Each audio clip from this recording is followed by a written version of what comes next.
Was there a collective sigh of relief when you found out that Flea was able to find Aaron's dad in that locket? Yeah, you know what, Jason just let me know about that. So Flea, man, he wears a lot of hats around here, and I guess he was out looking at like 1 o'clock in the morning or whatever time it was. So I wondered why he looked so tired today. Seriously, what does it say about Aaron, though, that you've got somebody who's willing to go outside? I think it was like 150. Me and Matt were still up there. We saw him Flea walking up about 150. What does it say that you got staff members willing to go help a guy out at that hour? You were out there at 150? No, we were in crossbox yet. We got work to do. Yeah.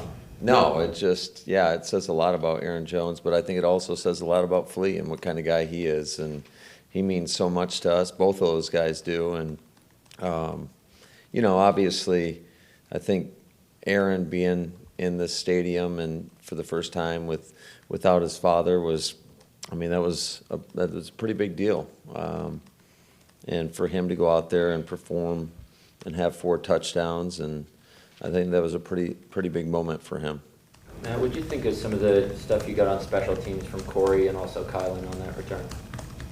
Yeah, I thought there was. Are you talking about Bojo? Yeah. I'm not used to people calling him Corey. I'm not that close with him yet. I know. Say his last name for me. Okay, good job. He did an outstanding job just in terms of the location of the punts. Now we got to continue to do a little bit better job of covering. I think would they have like a 10-yard return, but I thought the punt location was absolutely fantastic. He pinned him right on the sideline basically, and then. Kylan did some nice things in the return game. Unfortunately, one of them got called back we had the 2 holdings on the one return, but I thought the other one, he was able to kind of ricochet off, I think it was OB's back, and got it outside and then hurdled the kicker right there. So, he's a pretty dynamic young player and a guy that I think can continue to improve, and, he's given us a little something, a little jolt in that area, which is much needed. What did you think of the way Joe kind of moved around your DBs, Kevin playing inside sometimes, and Stokes getting out there? What did you think of that? Yeah, I thought there was a lot of good moments with that. I thought by and large our pass coverage, there was the bust down in the red zone, and then we had another one which was a tough situation for Devondre to be.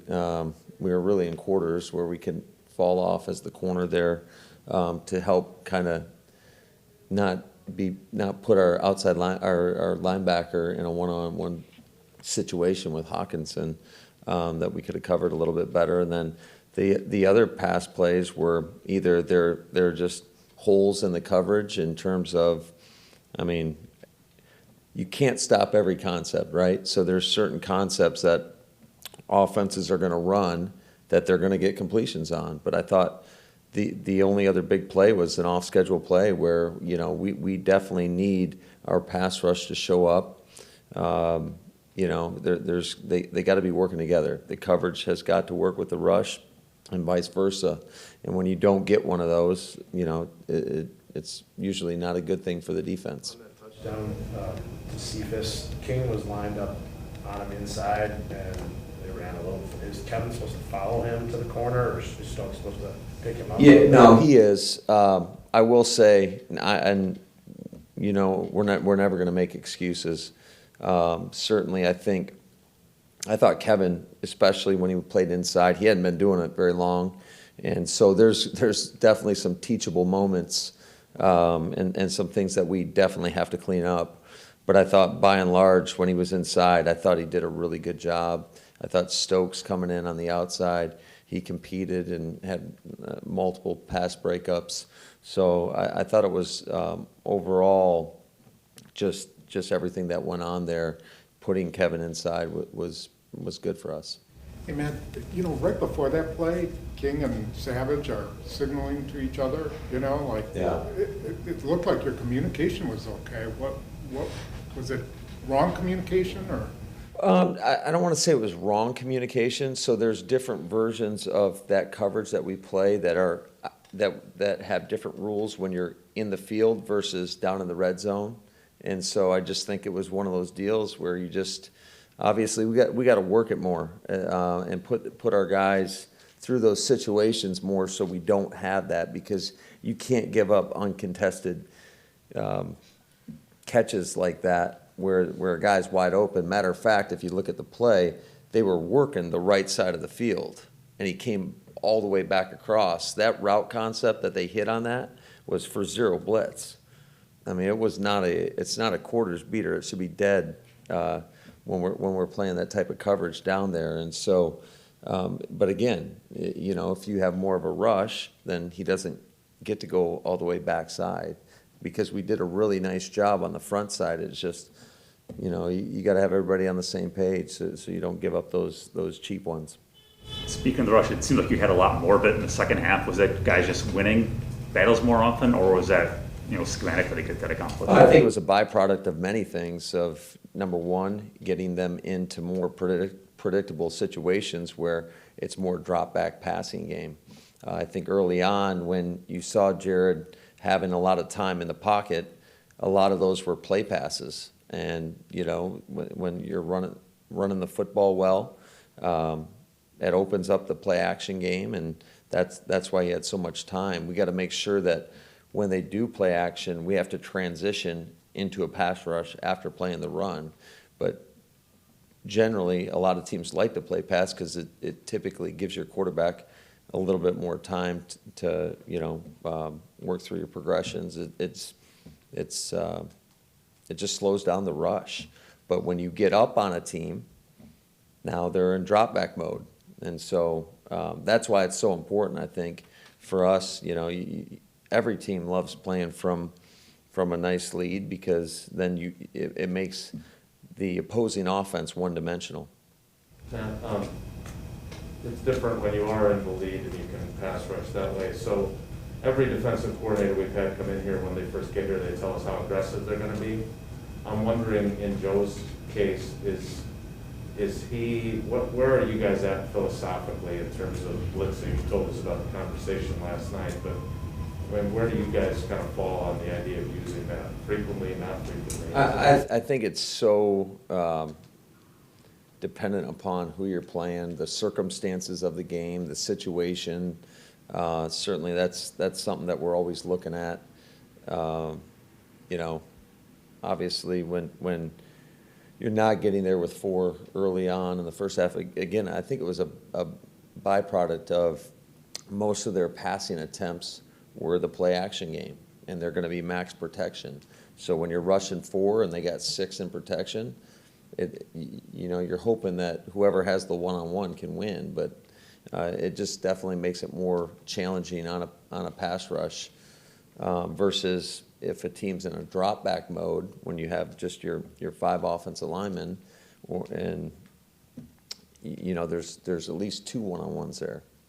How different, though, do you have to look at it without Z for however long you're going to be without him? Yeah, certainly personnel plays a big part of that, right? And when you're talking about one of, in my opinion, one of the premier pass rushers in this league, and a guy that's been very, very disruptive, you got to find different ways to try to manufacture that rush, and whether that's sending pressure or you just got to play coverage behind it, right? And hope that you can take away the quarterback's reads and either make him check the ball down, or he'll hold it too long and then the rush will hit home.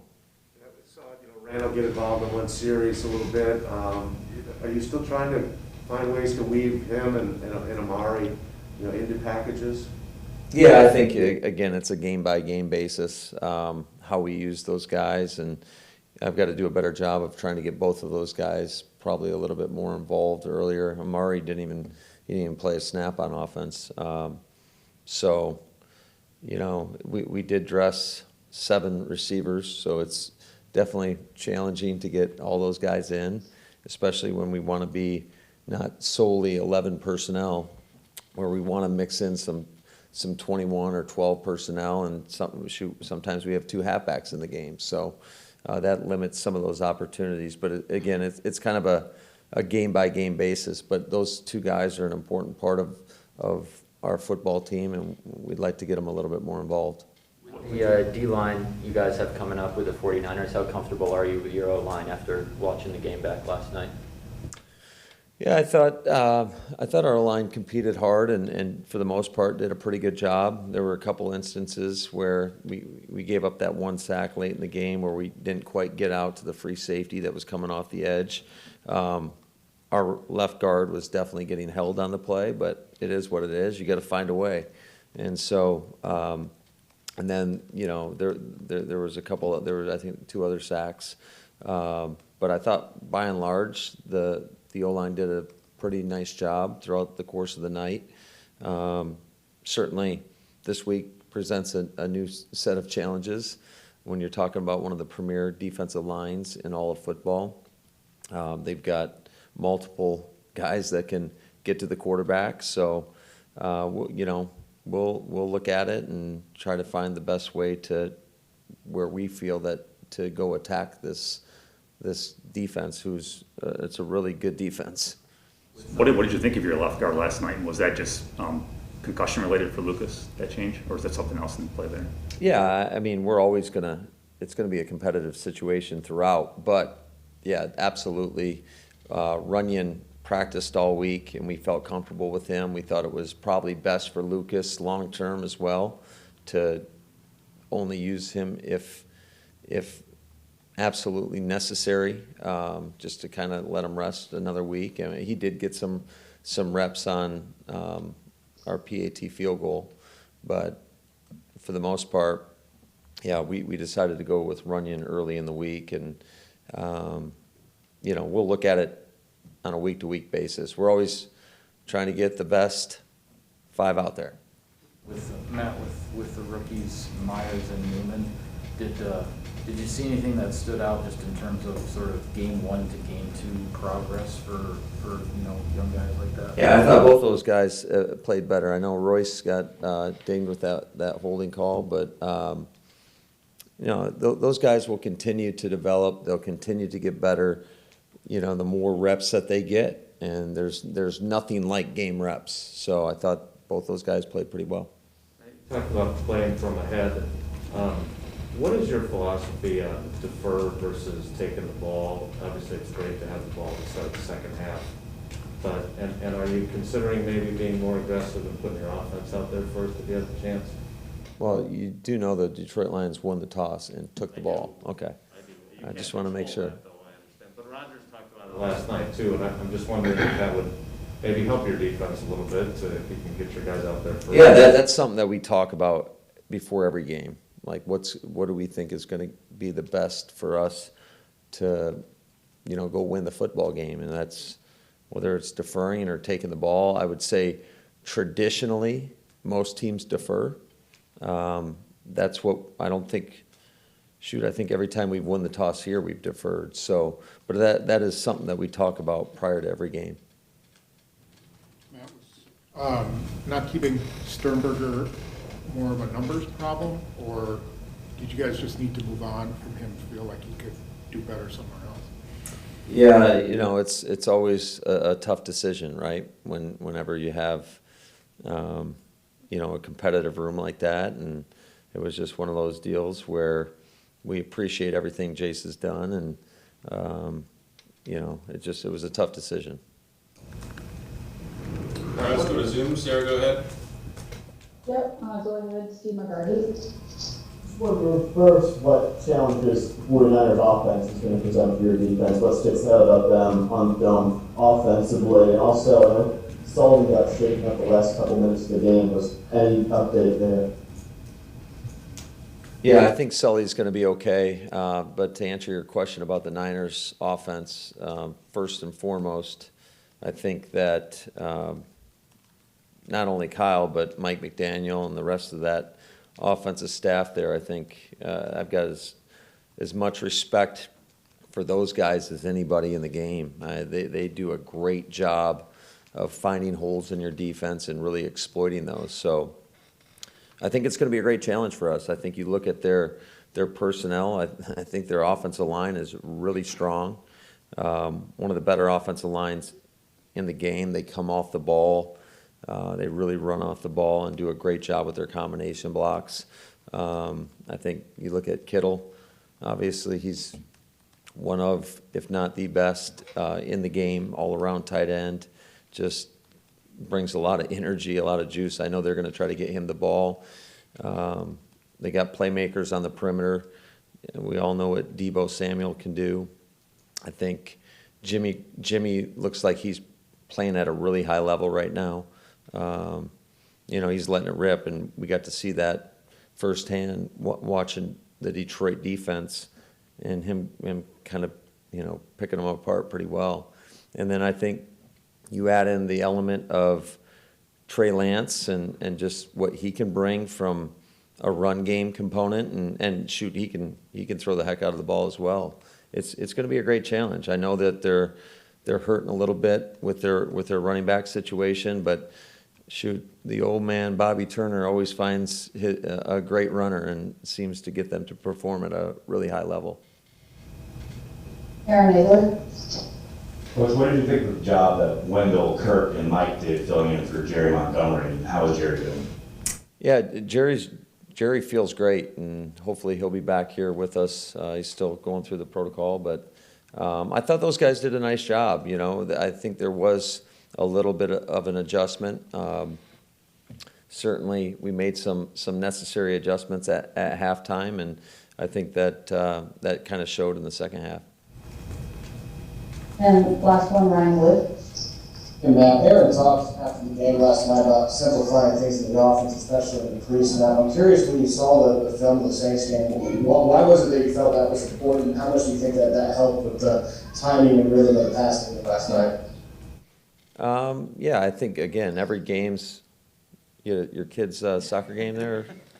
I think every game's a little bit different in terms of how we want to go about attacking a defense. And certainly, just trying to get up to the line of scrimmage and allowing our guys to play a little bit faster, we thought, just to try to get back some sort of rhythm. And as the game went on, we started to mix in a little bit more motion and some more cans and whatnot. So, but that'll be something that'll forever change on a week-to-week basis. Hey Matt, Spoon asked you about Sternberger. I'm just wondering about Daphne and what he is giving you. I mean, he lines up in the fullback spot for you last night again. Like, the guy's gone from being a bouncer to being a guy who really contributes to what you do. What do you think of what you've got? Yeah, I thought Dominic did a really nice job. Shoot, he was all over the place, in line, in the backfield. He's a guy that we have a lot of faith in and can kind of wear multiple hats and bring just different, a lot of versatility, I should say, to our offense. You made reference, I think, yesterday about possibly staying an extra day in San Francisco. Were you worried about the flight? I mean, being done at 3 in the morning? Or yeah, it doesn't look like it's going to work out that way for us. So it's going to be a very late/early arrival for us in the morning on Monday morning.